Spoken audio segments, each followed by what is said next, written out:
He personally witnessed a girl from the art class being raped by a man dressed in bizarre clothing.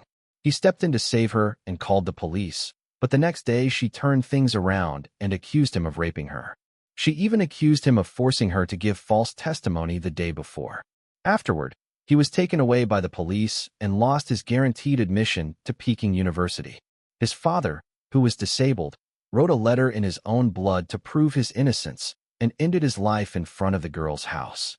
Due to insufficient evidence, he was eventually released, but he had already lost his spot at Peking University and missed the college entrance exams. His life was essentially ruined. For half a year, he drifted through life in a daze until one day he saw that same girl holding hands with the man who had attacked her. Furious, he rushed over and confronted her, demanding to know why she had repaid kindness with betrayal. The attacker pushed him, and he was hit by a speeding car. When he opened his eyes again, he had returned to the night of the incident. "Don't touch me, or I'll scream, 'Help! Somebody help me! Is anyone going to save me?' He should be dead. So why could he still hear the cries for help from half a year ago? Not far away in the bushes, a man dressed in bizarre clothes was assaulting a helpless woman. The scene wasn't just familiar, it was exactly the same.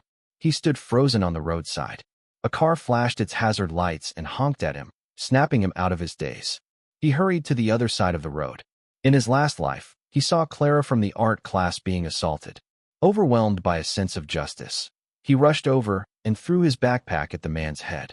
The man held his head with one hand, pulled up his pants with the other, cursed as he left, and still found time to threaten him. "Alex from class 1, right? I'll remember you. You just wait." It turned out to be the campus bully Leo. He didn't take his words seriously. He took off his shirt to cover Clara, comforted her, and encouraged her to call the police. When he got home, he told his dad about his heroic deed. His dad had lost a leg back in the day for standing up for what's right, but he never regretted it. He patted him on the shoulder with pride, saying, "You're truly my son. Good job." But the next day at school, Clara brought the police to arrest him. She truly lived up to being a drama student. Her crying was so pitiful it broke everyone's heart. "Yesterday, it was Alex who assaulted me. He also threatened me. He said if I told anyone my whole family would die." She sobbed while glaring at him with hatred. "The worst part is he tried to play the victim, made me give false testimony, and even wanted my family to publicly give him a banner of honor in front of the entire school." He felt like he'd been struck by lightning, completely stunned. It wasn't until he was taken away by the police that he finally reacted. "It wasn't me. I chased that man away and comforted you. How could you repay kindness with betrayal?" Her eyes were red as she continued to cry. "A girl's innocence is everything. I wouldn't joke about this." Everyone thought she made sense. He became the universally condemned rapist. 3 people repeating alike and make others believe it's true, let alone when almost everyone sides with her, the one from the disadvantaged group. Jordan cyberbullied him and his father. They even twisted the story of his father's heroic act, saying he only saved that child back then because he knew the child came from a rich family and wanted to gain something. He lost his guaranteed admission to Peking University and was expelled from school. His father wrote a letter in his own blood and committed suicide in front of Clara's house. Public opinion exploded. The police reopened the case and he was released as innocent, but no university would accept him anymore. More importantly, he had lost his father. He drifted through life in a daze for half a year. Then, one day at the entrance of a residential area, he saw Clara walking hand in hand with the man who had assaulted her. Furious, he rushed over and questioned her about why she had repaid kindness with betrayal. She looked indifferent. "I'm just a nobody. How could I fight against the heir of the Lee Group? If I didn't do what he told me, my whole family would be dead. I had no choice but to frame you." He shouted, "You ruined my entire life. Do you know that? Aren't you still alive? What's the big deal about going to Peking University? In the end, you'd still end up working for rich people." "But my dad is dead." She showed no guilt at all. Everyone dies eventually. Dying early is reincarnating early. He was so angry he grabbed her by the throat. The campus bully, Leo Lee, who had been silent until now, grabbed him by the collar. "Poor loser. Don't touch my girlfriend." He shoved him hard.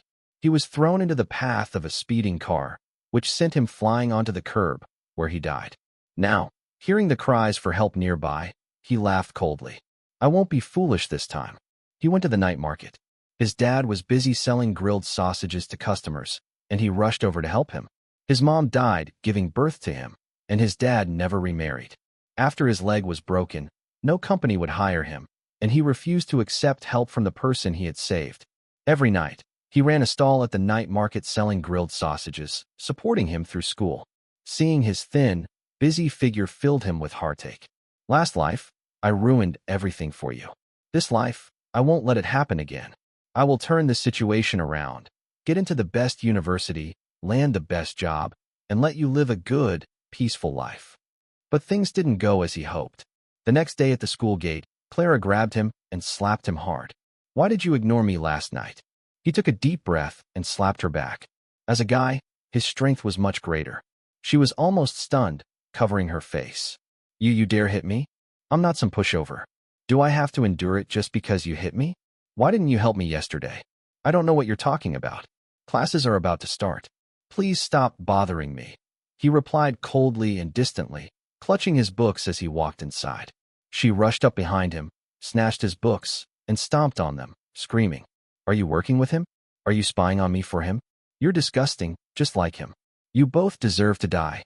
He pushed her away, bent down to pick up his books. I have no idea what you're talking about. Because you ignored me, you ruined my entire life. Don't you realize you were wrong? She vented all her anger on him, like a raging bull, charging at him, pushing him down, and clawing at his face. Of course, he wouldn't give her the chance. He fought back with both hands and feet, pushing her away directly. She was furious and lunged at him again. Passing students rushed over to separate them and called the dean. The dean was tall and dark-skinned, and all the students were afraid of him. He didn't even have to speak. Just standing there was enough to silence everyone. In his previous life, when no one believed him, only he comforted his helpless father. His sharp gaze swept over them. What's going on here? The college entrance exam is just a month away, and you're trying to stir up trouble for the whole school. Alex already got early admission, and you didn't even get that. Only an art college certificate from a third-tier school. So what are you still making a scene for? Clara immediately flared up, complaining. Director, I may be an art student, but I want to study hard too. Alex got into Peking University. You can't cover for him just because of that. What cover-up? I don't cover for anyone. Both of you to the office. We'll clear this up in the office. Clara exaggerated and twisted the events of last night. So you're saying Alex saw you being assaulted but ignored it? You got upset and confronted him at the school gate, and it escalated into a fight. Clara nodded. He replied, First of all, I didn't hear any cries for help. Even if I had, and even if I knew it was you, helping you would have been my choice, not my obligation. Now you want to morally blackmail me? That's ridiculous. Thinking of what she did in his last life, he added, What? Couldn't catch the real attacker?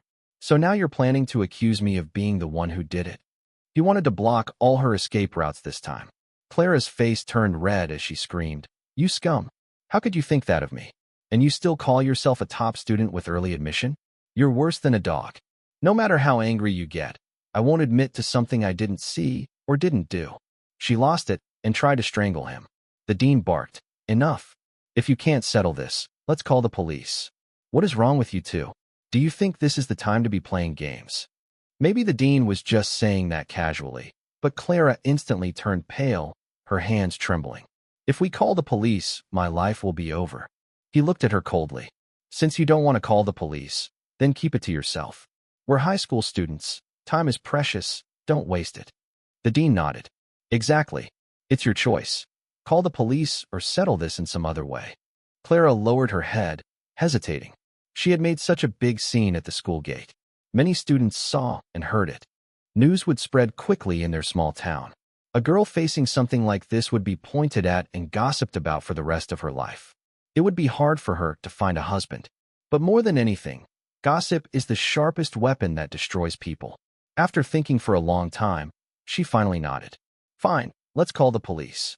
After an investigation, he was classified as nothing more than a passerby, not even a witness, and was immediately released. Clara, on the other hand, yelled in the police station. He definitely saw the attacker but chose to ignore it. He must be an accomplice. He can't be allowed to go free. The police officers looked at each other, speechless at the girl's hysteria. Alex was just passing by. He's not. Clara interrupted the officer. Don't think he's a good person just because he got into Peking University. Maybe he's working with the rapist. They probably plan to take turns on me. People like him should be locked up. She was completely unreasonable. Police shook their heads. Stop imagining things. This is the police station. It's a place of fairness and justice. You can't just accuse people without evidence. According to your statements, this has nothing to do with Alex. Unless you have proof. He saw him glance in his direction. He definitely saw everything. The dean tried to speak for him, but he quickly gave him a look.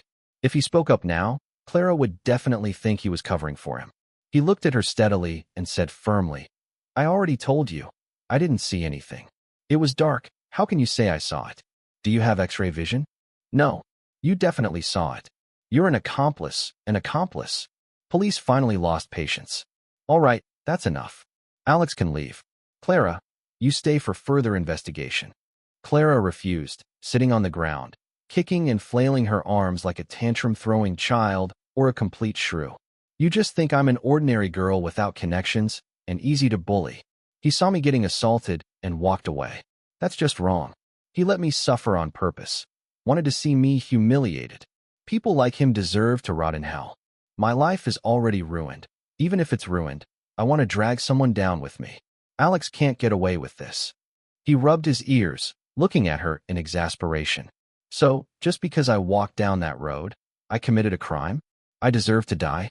There were surely others passing by that night. Why don't you go accuse them? Oh, I get it. You're picking on me because I'm poor, like you. No one's got my back, so you can frame me however you want. The police frowned and looked at her. Clara, you'd better get up and cooperate with the investigation. Otherwise, your behavior might constitute obstructing official duties. That would be serious. Clara froze, quickly got up, and awkwardly said, I was just too emotional. I didn't mean to obstruct anything. Let's continue. He gave her a long, hard look and turned to leave. Things were already different from his previous life. He hoped everything would now stay on the right track. But the next day, just before noon dismissal, Clara brought the police into the school. He had just walked out of the classroom building when he saw her coming over, and he froze on the spot. The scene was exactly the same as in his last life. Was she going to put on another show? Sure enough, she blocked his way with the police officer. He's Alex, the one who assaulted me the night before last. He stood frozen. It had only been a day and a night since yesterday, and she had already turned into this. In the crowd, he saw Leo, the one who actually assaulted her that night, not far away. Someone had taken out their phone and started recording. The more people gathered, the straighter Clara stood, as if claiming she had been assaulted was no longer something shameful, but rather something to flaunt. It was him. He was the one who tried to assault me that night. There were not only students leaving school, but also parents waiting to pick up their children and curious passers-by, craning their necks to catch some gossip. Oh my God, Alex, the top student in our class, is a rapist. That can't be true. Yeah, he's always been polite to girls. How could this be? Some people look righteous on the surface, but are actually sinister and violent inside. Clara is the school belle, and now she was actually assaulted by her own classmate. The dean took them both to the police station yesterday, so this was what it was about. I don't believe Alex would do such a thing. He's a guaranteed Peking University student with a bright future. How could he do something so disgusting? I'm on Alex's side. Yeah, me too. Honestly, Clara's private life has always been messy. She's dated countless guys. Who knows who she tried to seduce this time and ended up like this? Everyone was talking, but things were already different from his previous life. Last time, everyone watched him get dragged away by the police, and because he was nervous and scared, he didn't know how to defend himself. Later, Leo spread all kinds of rumors about him online, and everyone, including his classmates, believed he was the one who assaulted Clara. In reality, many people knew Clara's private life wasn't exactly spotless. They lived in the same neighborhood, and he often saw her with different boys on the way to and from school. He should thank her for throwing a tantrum at the school gate yesterday. It gave his classmates space to think for themselves. Plus, it was much calmer than in his past life, and he knew how to explain and defend himself.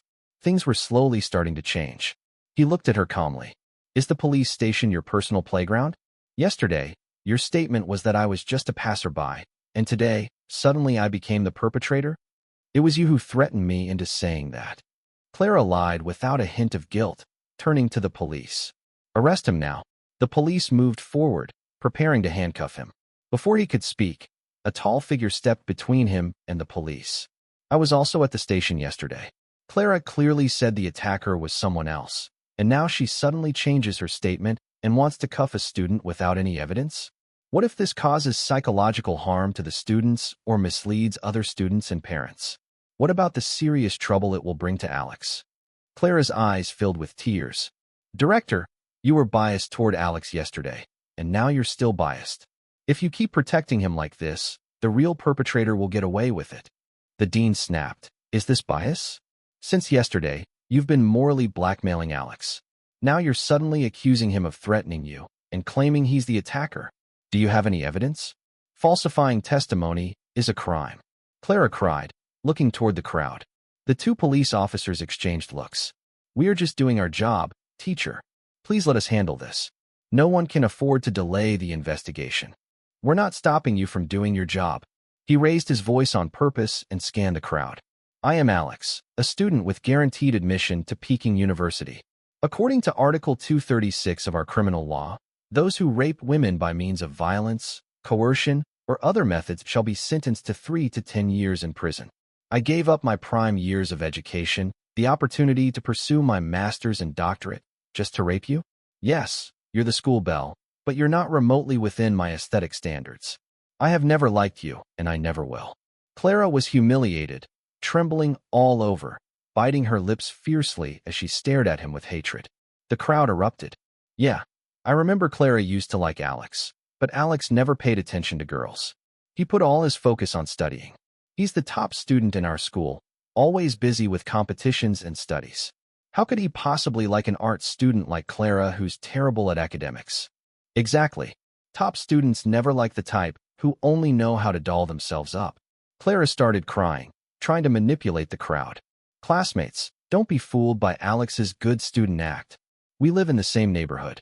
He often talked to me on the way home, brought me breakfast and gave me gifts, but I didn't like him. I rejected him outright. He couldn't handle the rejection and went crazy. That's why he assaulted me. Before the classmates could respond, he raised his voice. You say I liked you, brought you breakfast and gave you gifts? Where's the evidence? What date?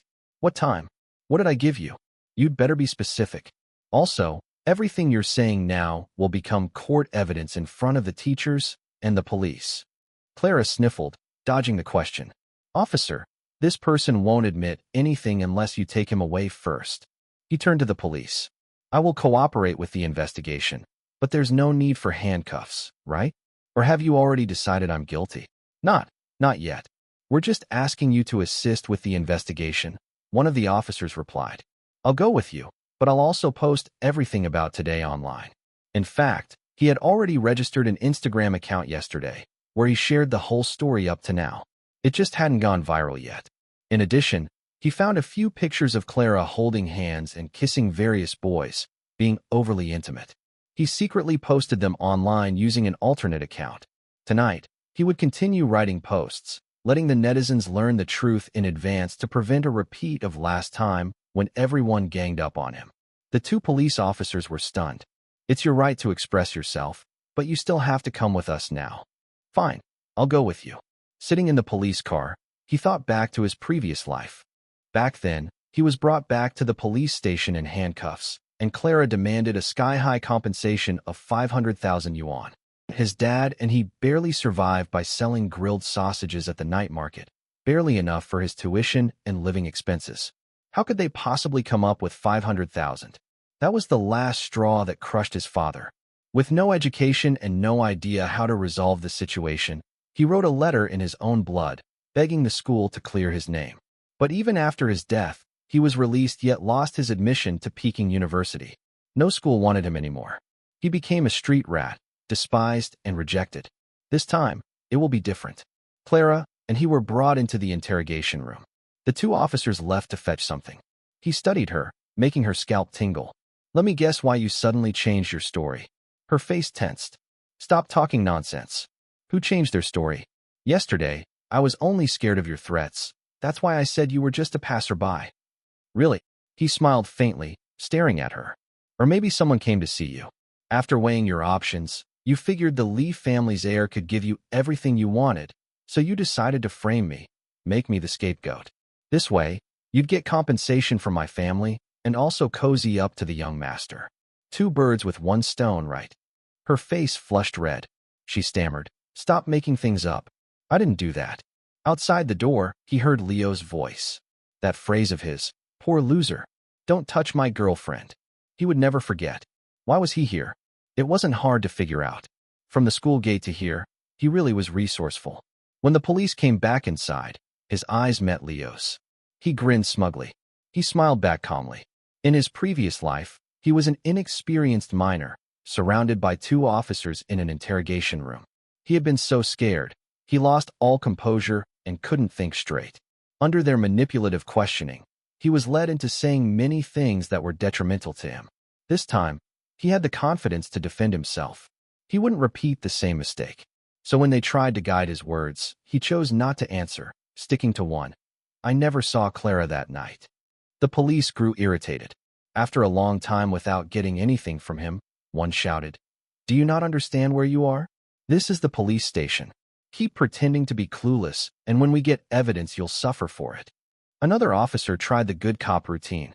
"Yeah, if you admit it now, compensate her and settle it privately. You can still go back to school like nothing happened.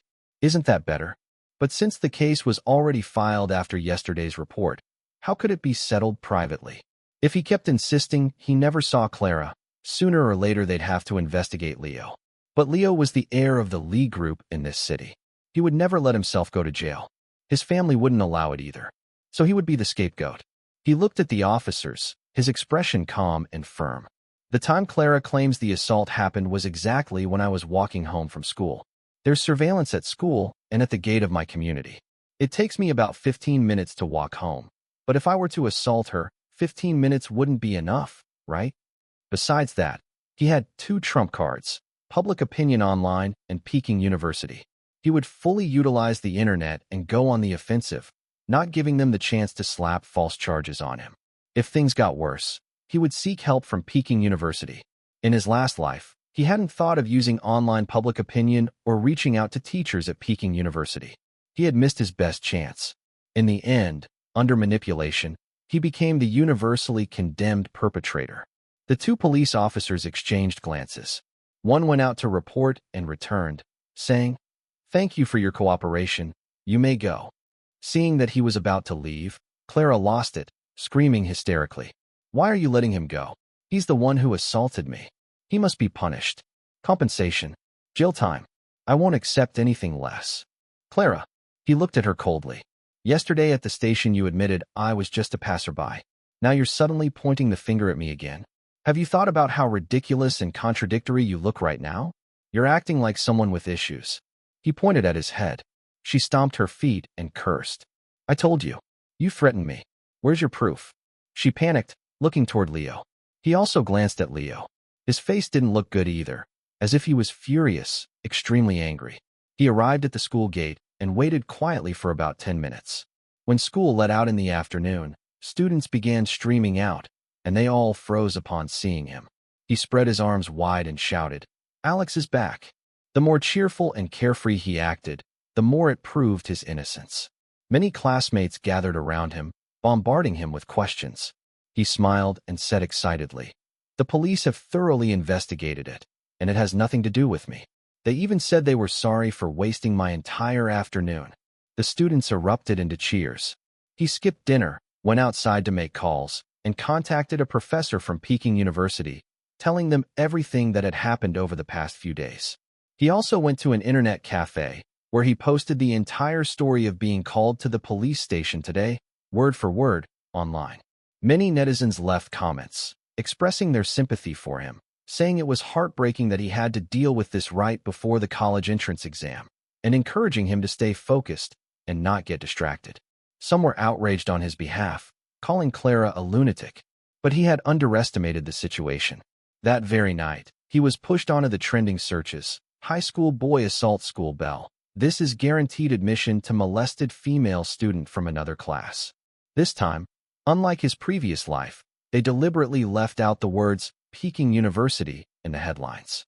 They wouldn't drag Peking University into the storm, so naturally no one from the university would step in to help him. Even if Peking University did want to assist, they wouldn't clear him based solely on one phone call. The situation on the internet spiraled even faster than he had expected. What he had posted online before was nothing but a small ripple, drawing in some sympathetic netizens. But now, with the trending headlines, countless more people saw it. Influencers on Facebook and Instagram reposted the story widely. On top of that, Clara posted a video using her real name, accusing him of being the rapist and claiming the school was covering for him, and even Peking University was trying to protect him. As for the real perpetrator, Leo, he was now portrayed as a hero who had tried to step in and help. Things were spiraling out of control. Compared to his past life, he was much calmer now. It's fine. You've learned to be smart and avoided dragging Peking University into the mess. Does that mean I have no options left? He used the time after evening self-study and after school to contact many classmates with a strong sense of justice. He interviewed them, gathering statements from over 100 students to prove his innocence. Many classmates, upon learning what had happened to him, engaged in fierce online battles with those controlling the narrative. For these passionate classmates, him being falsely labeled as a criminal wasn't just about him. It stained the reputation of the school and every student studying there. This time, he was determined to let the world see who the real victim was. It was almost midnight when he finally returned home, only to see a man claiming to be Mr. Song. Mr. Song was the father of the child his dad had saved back in the day. After hearing about his situation, he had come forward voluntarily to help. His dad, unable to find any other solution and seeing no other way out, reluctantly allowed him to assist. Mr. Song was clearly a man of influence. The car he drove was something his father could never afford, even if he sold grilled sausages for his entire life. He listened carefully to everything he had to say, had someone recorded all, and assured him that he would do everything he could to help him resolve this. The next morning, he received a call from Peking University. They told him someone had informed them of the situation and provided plenty of evidence. If you need legal assistance, please let us know. He expressed his thanks, feeling overjoyed inside. Perfect. With the help of Mr. Song and Peking University, everything was starting to move in the right direction. When he arrived at school, some classmates were still pointing at him and whispering, but he believed only a small number were still affected. During the lunch break, Clara suddenly came to find him, saying she wanted to talk. He guessed she was up to some new scheme, so he smiled coldly and said, "You've already dumped a bucket of filth on me. What tricks do you still want to play? If you don't want this to keep escalating beyond your control, you'd better talk to me." He curled his lips into a smirk, and from the corner of his eye caught what looked like Leo's figure in the distance. Without revealing anything, he said calmly, "Fine, let's talk." She led him to a place with no cameras and cut straight to the chase. "Take out your phone. I want to make sure you're not recording or filming." He wasn't recording, but he had just sent a message. He showed her his phone. She smiled smugly, looking down on him. "All right, let's skip the nonsense. As long as you admit to everything and compensate me with 1 million yuan, I'll agree to let you off." "And why would I agree to that? Unless you want to keep getting doxxed and have your dad live in fear with you. I'll tell you straight. If you keep resisting, I'll make sure neither you nor your dad will be able to survive in this place. Forget about going to Peking University." He sneered, quite the threat. "But I've always been curious. Why are you so obsessed with framing me? Just because you need a scapegoat and I happen to be powerless, living with a father who sells sausages, so I deserve to be ruined by you?"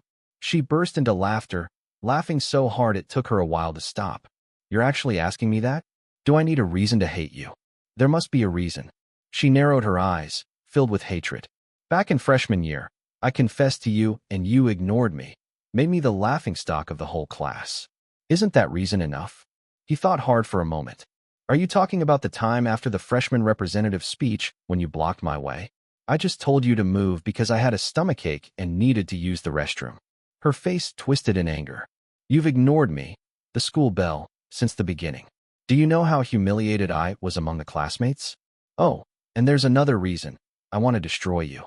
Leo promised me a lot of money. With that money, I won't have to worry about failing the college entrance exams, right? Her art school scores barely passed the minimum, but her academic grades were abysmal. If you added all her subjects together, they barely matched his math score alone. With that money, I can pursue my artistic dreams. I'll sign with the Lee family's entertainment company and become a superstar. I can even marry him and become the Lee Group's future daughter-in-law. He couldn't help but laugh. You think a real powerful family would let their heir marry a woman like you? What do you mean by that? A woman who has poor grades, frames classmates, and has no bottom line. Do you really think the Lee family elders would ever accept someone like you? Her face froze, then turned furious. Leo has already promised me. I'll become his girlfriend after the exams. His company will sign me. My innocence is already gone, so demanding this bit of compensation isn't too much. Why do you think you can win over a rapist's heart?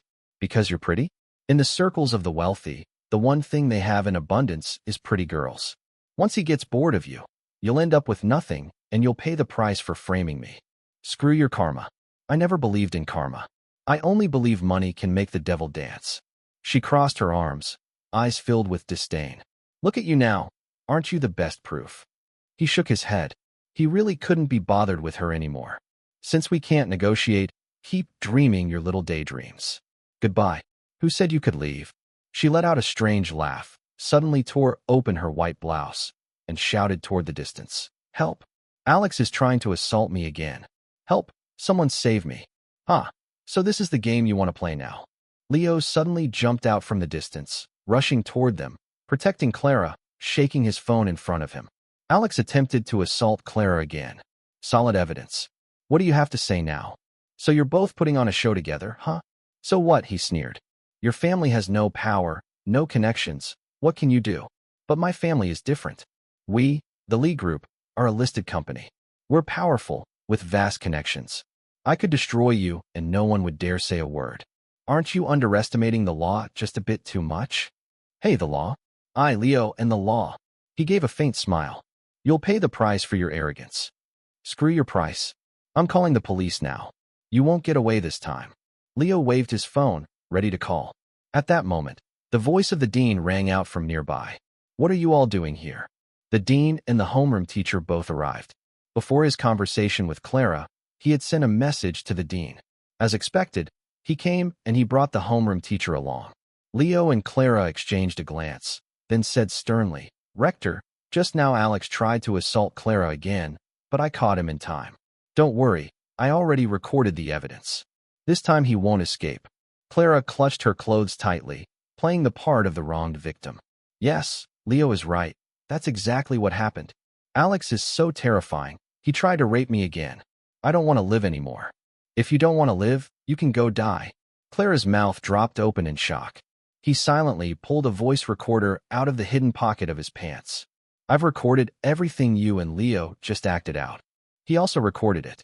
The dean took out his phone, and on the screen was the scene of him and Clara. Clara glared at them. I knew the dean was biased toward Alex. This proves it. You two have been working together to trap me, haven't you? The dean said coldly. I am only standing on the side of justice. With both video and audio evidence, it would be difficult for Clara to twist the facts now. He immediately called the police. At the same time, Mr. Song had already retrieved the dashcam footage from the scene of the incident. It clearly showed that the attacker was Leo, and the victim was Clara. On the day of the trial, Peking University's legal team defended him, not only clearing him of all charges, but also forcing Clara and Leo to publicly apologize and pay compensation for emotional damages. The truth was finally revealed. The two police officers who tried to coerce and mislead him were also severely punished. He was proven to have been just a passerby who never even witnessed Clara being assaulted. After being raped by Leo, Clara, under pressure from the Lee family, repeatedly framed him, staged false scenes, and tried to destroy him. Leo was nicknamed Clown Boy and shot to the top of the trending searches. Netizens furiously condemned Clara and Leo, doxing their family backgrounds and gathering at their homes to curse them, throwing rotten vegetables. Their parents didn't even dare step outside. Clara was sentenced to prison for false accusation and extortion. Leo was also sentenced for rape. Leo's scandal grew worse, severely affecting the Lee Group. The Lee family's parents publicly announced they were severing ties with their son. But less than 3 months later, the Lee Group was investigated for tax evasion, food poisoning, and several other issues. The Lee Group stock plummeted and the company was completely ruined. Meanwhile, he had already become a student at Peking University. He was deeply grateful for his father's act of bravery back then. Without him, he wouldn't have received Mr. Song's help later. He learned that the boy his father had saved was actually the nephew of the dean. Good and evil will always be repaid. He wouldn't let Clara's incident scare him from helping others ever again. But from now on, when he helped people, he would make sure to leave evidence so he could not only save others, but also protect himself from false accusations. He believed the world is still a beautiful place.